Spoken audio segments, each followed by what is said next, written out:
My wife slept with my brother behind my back for 8 years. It all unraveled at our anniversary when her friend gave me a flash drive that changed all. I'm a 36-year-old male, a mechanical engineer working for a solid renewable energy firm. My wife, ex-wife now, Emma, 34 years old, was a successful event planner with a knack for turning even the simplest ideas into grand affairs. We had a bright, funny 5-year-old daughter, Mia, who loved dinosaurs and insisted on wearing her explorer hat everywhere she went. People would see us together and smile, probably thinking we were the ideal family. For a long time, I believed that too. Emma and I met 7 years ago at a Green Tech Expo in San Francisco. I was there presenting a prototype for a solar-powered energy grid, and she was managing the event. My younger brother, Aaron, also 34 years old, introduced us. Aaron was always the charismatic one in the family, the guy who could charm his way out of a speeding ticket or talk his way into a very important person section he didn't belong in. At the time, he was dabbling in real estate and working on what he called his empire. He and Emma had hit it off while working together on some charity gala a few months earlier, so he figured we'd get along too. "Josh, this is Emma," he said, flashing his signature grin. "She's like, way too good for you. But hey, maybe you'll get lucky." I laughed it off. We spent the rest of the evening talking about everything, our favorite movies, why she loved planning events, the solar project I'd been working on for years. I remember thinking, how is this woman even real? Aaron gave me a nudge as we were leaving. "You're welcome," he said, as if he'd already won some imaginary matchmaking trophy. Emma and I started dating shortly after that night. It was fast and easy, too easy maybe, but I didn't question it at the time. She had this way of making every moment feel special, like life was one big celebration waiting to happen. It wasn't long before I fell hard. Aaron was thrilled for us. "You finally found someone who can keep up with you," he'd say, though looking back it was a strange comment coming from him. He was always around, helping me plan surprises for Emma, hyping me up whenever I doubted myself. When I proposed to her a year later, Aaron was the one who went with me to pick out the ring. He even suggested proposing during a weekend getaway to Napa at a vineyard she'd mentioned loving. Life after the wedding felt like a dream. We bought a small but cozy house on the outskirts of San Jose. Emma threw herself into building her event planning business while I worked my way up at my firm. She even designed Mia's nursery herself, filling it with pastel rainbows and stuffed animals that matched a theme I still don't fully understand. Aaron was always around. He'd pop by for dinner or help with odd jobs around the house. I'll admit, it felt good to have him so involved in our lives. But if I'm being honest, there were moments that felt off. Sometimes, when Aaron and Emma were together, their jokes seemed a little too inside, like they were sharing a secret I wasn't in on. Other times, Aaron would show up unannounced, acting a little too comfortable in our home. I remember once when Emma and I were arguing about her overspending on some party decorations. Aaron walked in and immediately sided with her. "She's just trying to make life beautiful, Josh. Lighten up." It didn't feel right, but I brushed it off. Aaron was my brother, Emma was my wife. I had no reason to doubt either of them. Then Mia came along, and everything changed. If I thought life was busy before, it became a whirlwind after she was born. Late nights feeding her, early mornings rushing to work, and weekends spent trying to catch up on sleep, it all blurred together. Emma seemed to thrive in the chaos, juggling her business and motherhood like a pro. Meanwhile, Aaron became the fun uncle, swooping in with toys and treats, giving us a much-needed break. I thought we were a team, the three of us. Aaron had always been my rock growing up. After our parents died, he took on the role of the protector, even though I was technically the older brother. I trusted him with my life, just like I trusted Emma. Now I see how blind I was. I didn't question why Aaron knew so much about Emma's business trips, or why she would sometimes mention things to him that she hadn't told me. I didn't wonder why Aaron always seemed to know exactly what she wanted for her birthday, or why he'd go out of his way to help her with things I didn't even know she needed help with. I was too busy working, too busy trying to be the perfect husband and father, to notice the cracks forming right in front of me. People always say hindsight is 20/20, and I hate how true that is. If I'd paid closer attention, maybe I would have seen what was really going on. Maybe I would have asked more questions, dug a little deeper. But at the time, all I saw was what I wanted to see: a happy family, a loving wife, and a brother I could count on. I had no idea how much of it was a lie. Things started to unravel about 2 years ago. Emma started spending more time on her event planning business, which I thought was normal. It had really taken off, and she was booking bigger clients, more elaborate events, and even landing out-of-town gigs. At first, I was proud of her. She'd always talked about wanting to be independent and successful, and she was finally making it happen. But then the work started taking over. It was the little things at first. She used to always tell me about her day, funny stories about clients, or how her plans for an event came together. That stopped. If I asked how her day went, she'd just say busy and leave it at that. When I pushed for details, she'd say she was too tired to talk about work. I figured she just needed a break. Then came the girls' weekends. She told me her friends were planning spa getaways to unwind from the stress of work, and honestly, I didn't think twice about it. Emma didn't take a lot of time for herself, and I figured she deserved a break. But after the first few trips, it became more frequent. Every couple of months, there'd be another one. I started noticing other things too. She was glued to her phone constantly, but if I asked who she was texting, she'd just say it was a client or Clara, her best friend. She never used to hide her screen from me, but now she'd tilt it away or step out of the room to take calls. I told myself it was just part of her job. After all, clients could be demanding. Our intimacy took a hit as well. Emma had always been affectionate, but suddenly she seemed distant. I remember one night she came to bed in this really expensive lingerie I'd never seen before. She looked amazing, but when I made a move, she just said she was too tired and rolled over. That became the norm. She was either too tired or not in the mood, and after a while, I stopped trying. I told myself it was just a phase, that we were both busy with work and Mia, and we'd get back to where we were. The thing that really started eating at me, though, was how she seemed to talk to Aaron more than me. They were always close, but now it felt like he knew more about her life than I did. If she was stressed about a project, Aaron would show up with a box of her favorite dessert or take Mia out for the afternoon so Emma could relax. It was thoughtful, sure, but I couldn't shake this nagging feeling that I was being pushed out of my own marriage. There was this one night that really stuck with me. We were hosting a dinner party for some of her clients, and Aaron came over early to help set up. I was in the kitchen slicing vegetables when I overheard them laughing in the living room. Emma said something like, "You always know how to make me feel better," and Aaron replied, "That's what I'm here for." It shouldn't have bothered me, but it did. I told myself I was being paranoid, that they were just close because we were all like family. Still, it nagged at me enough that I brought it up to Emma later. "Do you think you lean on Aaron too much?" I asked her while we were getting ready for bed. She looked at me like I'd just asked if the sky was green. "What are you talking about? He's your brother. He's just helping out. You should be grateful." I felt like an idiot for even mentioning it, so I dropped it. But the uneasy feeling never really went away. Aaron, for his part, was always there with advice whenever I confided in him. If I mentioned that Emma seemed distant, he'd say, "She's under a lot of pressure. Just give her space." If I complained about the lack of intimacy, he'd laugh and say, "Welcome to married life, bro." He had this way of making me feel like I was overthinking everything, and I believed him because he was Aaron, my brother, my best friend. But it wasn't just Aaron. I started noticing Emma's behavior with Mia too. She'd always been a great mom, but now it felt like she was using Mia as a buffer. If we were having a tense moment, she'd suddenly suggest doing something with Mia, like going to the park or watching a movie. It was like she was avoiding being alone with me. Moving forward to our 7th anniversary party, the idea came to me months in advance. I wanted to do something special, something that would remind Emma of how much I loved her and bring us closer. Things had been weird between us lately, but I kept telling myself it was just a phase. A celebration might be exactly what we needed to shake off the tension. I decided to recreate one of our best memories, a weekend we'd spent at a vineyard in Sonoma back when we first started dating. It was one of those rare times we both let loose, laughing, drinking, and pretending we didn't have a care in the world. Emma loved it so much she talked about going back for years, so I figured it would be perfect.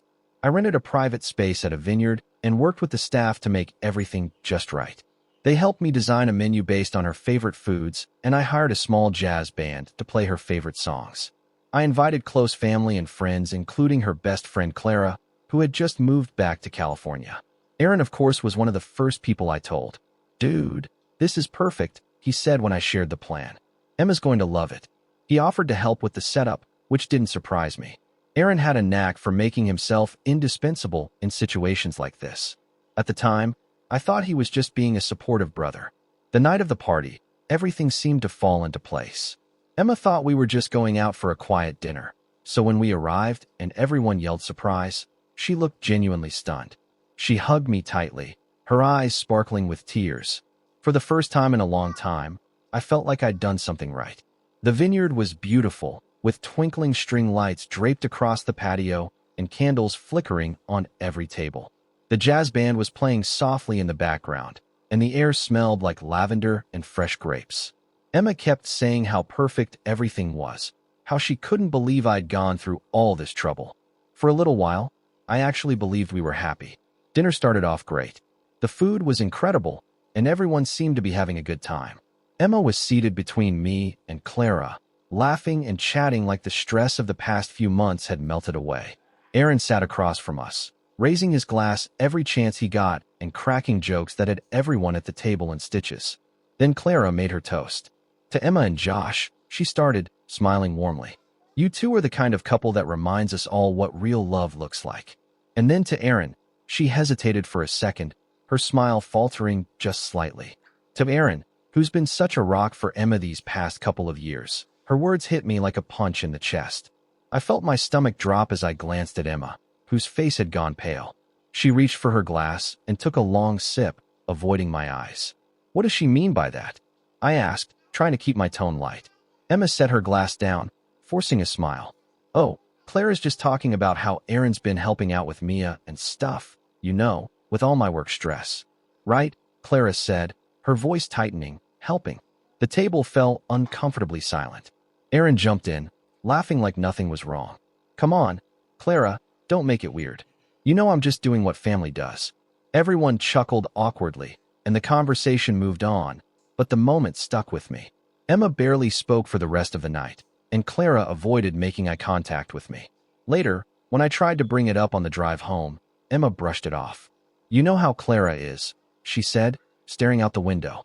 "She doesn't always think before she speaks." "Yeah, but what did she mean by Aaron's been such a rock for you?" She sighed, clearly irritated. "Josh, it's nothing. Can we not ruin a perfect night with this?" I let it go, but the uneasiness lingered. The next morning, Clara called. "Hey, can we talk?" she asked, her voice tense. "Sure," I said, still groggy from the night before. I shouldn't have said what I did at the party, she blurted out. "It wasn't my place." "But Josh, there's something you need to know." My stomach tightened. "What are you talking about?" Clara hesitated, and for a moment I thought she might hang up.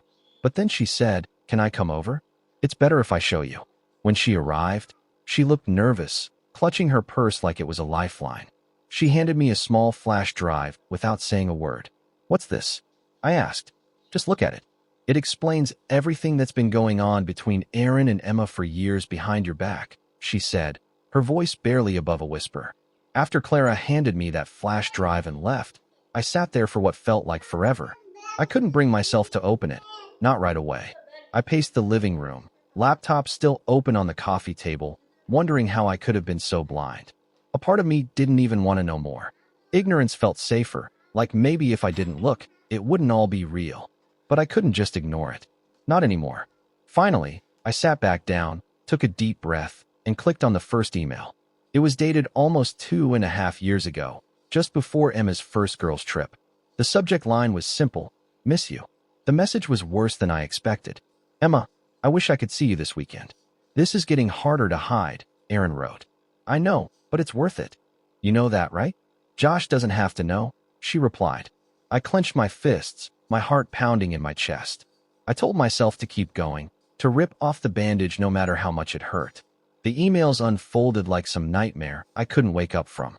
There were messages about how they'd meet up when I was at work, how Emma would use her business trips as an excuse to spend weekends with Aaron. They planned everything down to the smallest detail, cover stories, fake schedules, even how to handle questions from Clara or me if anything seemed suspicious. I didn't know whether to scream, throw my laptop across the room, or just sit there and take it, but then I clicked on another folder labeled photos. I almost didn't open it, but curiosity, or maybe masochism, got me. The first few photos were harmless enough. Aaron and Emma at what looked like a beach house, laughing over drinks, But the longer I scrolled, the worse it got. Pictures of them in hotel robes. Emma lying on a bed in lingerie I'd never seen before, selfies of them kissing. And then I saw something that made my stomach drop. There were pictures of Aaron and Emma together from over 7 years ago, long before we got married.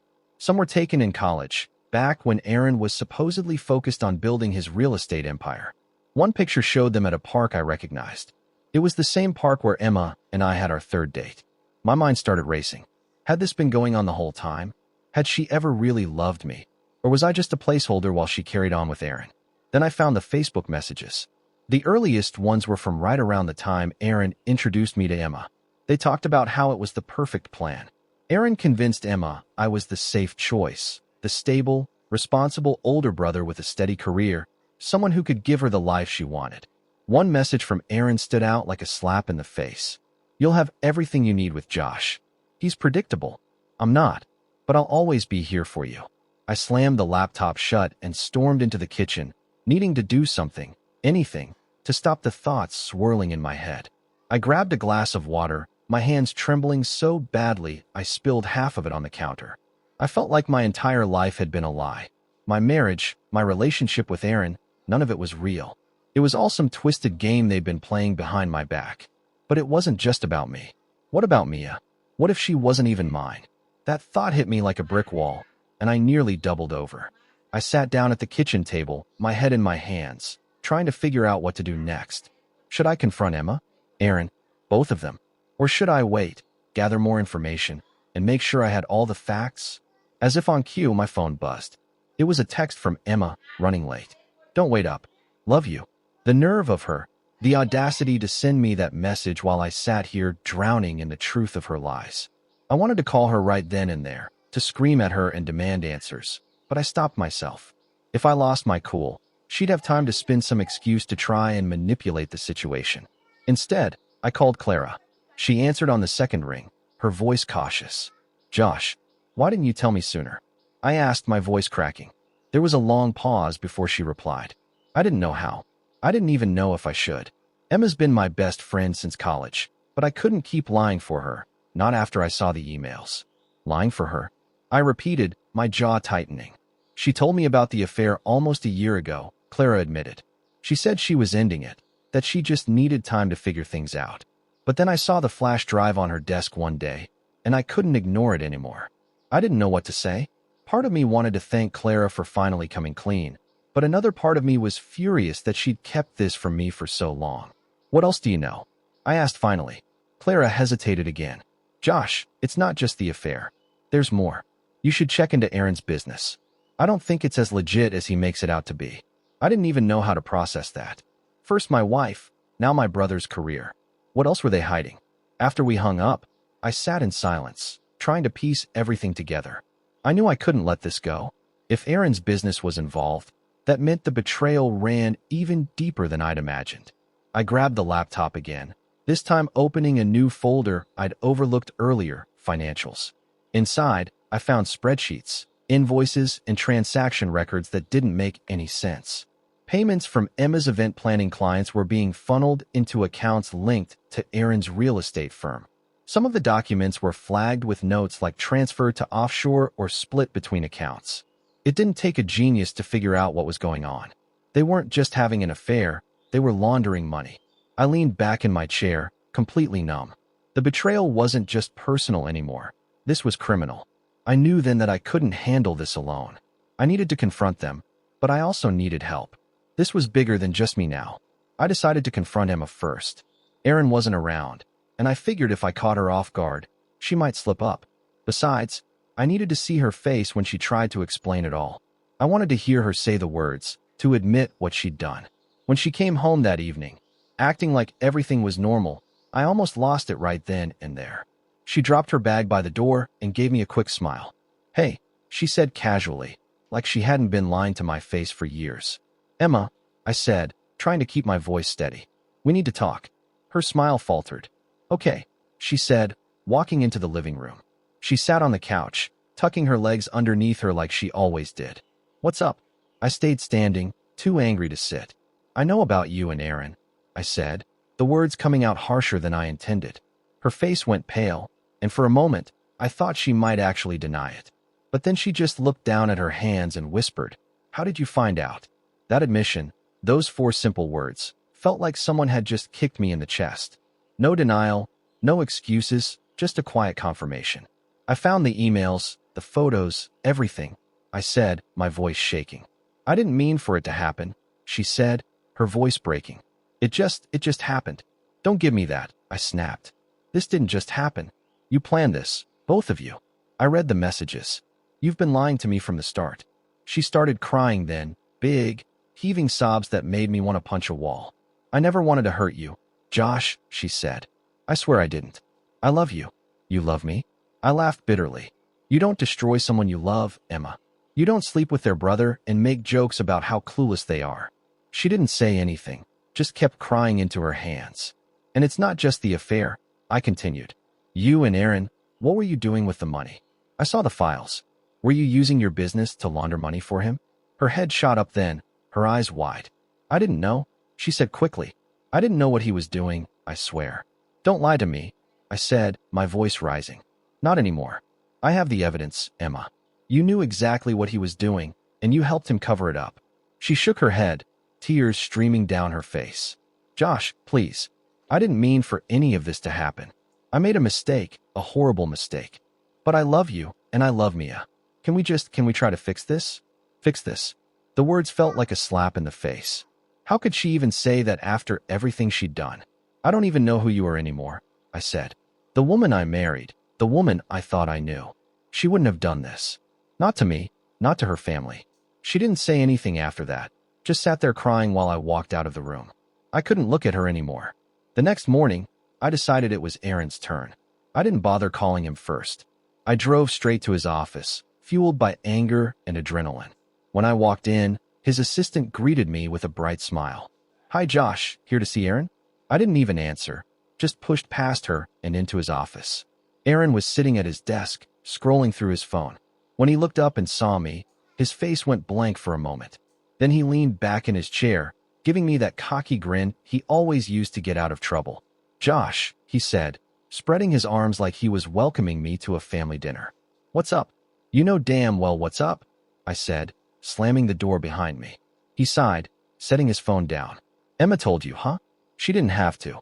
I found the whole disgusting trail of lies you left behind." He didn't even flinch. "Josh, I'm sorry. I never meant for you to find out this way." "This way," I shouted. "You're sorry I found out? That's what you're sorry about." Aaron stood up, holding his hands out like he was trying to calm me down. "Look, I know this is bad. Bad." I cut him off. "You slept with my wife. You've been screwing her for years, and you think bad even begins to cover it? What the hell is wrong with you?" He had the audacity to look offended. "Josh, it's not that simple. Emma and I, we have history." "History?" I spat. "You mean the history where you convinced her to marry me because I was the stable choice? The history where you used me as your safety net while you two carried on behind my back?"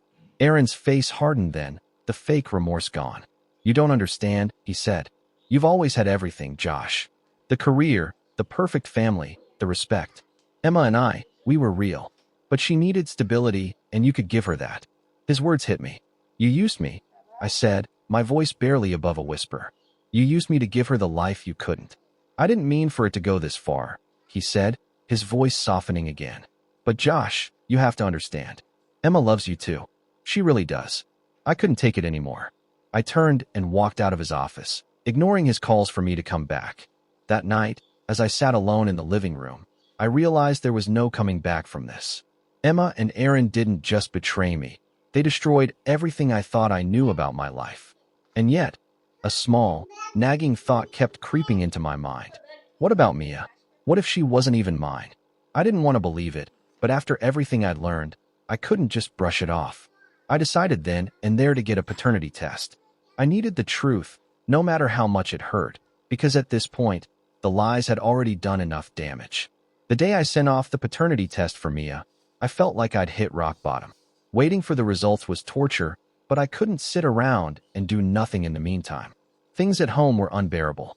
Emma was still staying in the house, which made every interaction a ticking time bomb. She tiptoed around me like she was walking on glass, constantly asking if we could talk. I refused. I couldn't look at her without feeling a mix of rage and disgust. Mia, thankfully, seemed oblivious to the chaos. She was too young to understand what was happening, but every time she called me daddy or asked me to play with her, it tore me apart. I kept wondering, what if she's not mine? What if Aaron took that from me, too? One night, Emma cornered me in the kitchen while Mia was asleep. "Josh," she said softly, blocking my path to the fridge. "I know you're angry, and you have every right to be, but we need to figure out what we're going to do, for Mia's sake." "For Mia's sake?" I snapped. "You didn't care about Mia's sake when you were sneaking around with Aaron. You didn't care about her when you were lying to me every day for 2 years, or however long it's been." Emma flinched, but didn't back down. "I made a mistake, okay? A huge, unforgivable mistake. But Mia doesn't deserve to lose both her parents over this." "Lose both her parents?" I laughed bitterly. "That's rich, coming from you.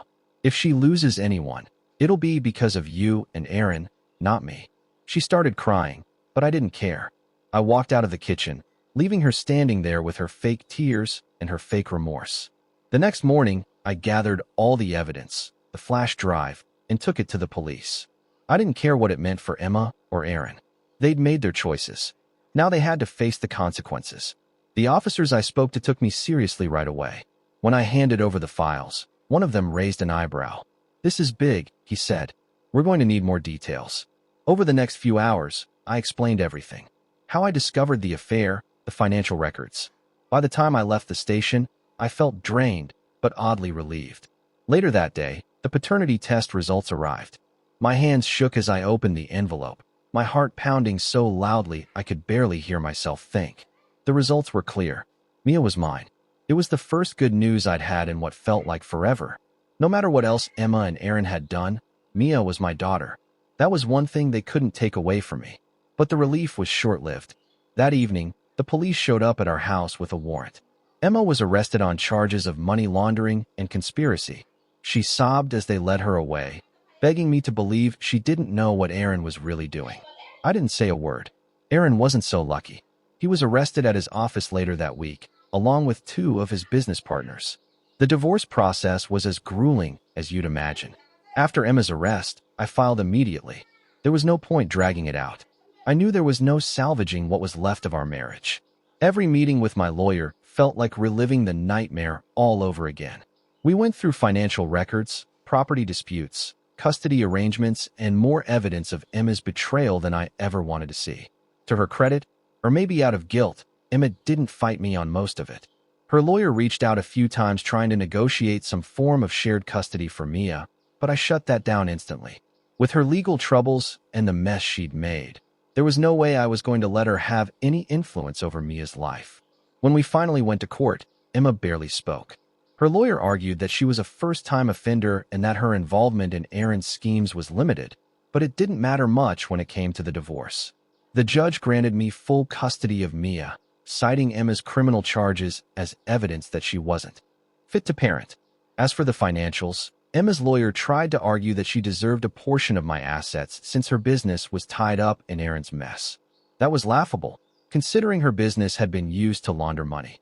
The judge sided with me, leaving Emma with nothing but her legal battles to deal with. Now, it's been 6 months since my world turned upside down, and I still don't know how I've made it through. Emma's been out of the picture since her arrest. The last time I saw her was in court during one of the early hearings. She looked nothing like the woman I married. I didn't feel sorry for her, not anymore. It was just emptiness. She didn't look at me the entire time, and I wasn't about to make it easier for her. Her lawyer's been pushing for a plea deal, which doesn't surprise me.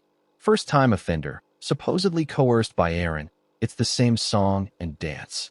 But even if she gets a lighter sentence, it's hard to imagine a world where she comes back into our lives after everything she's done.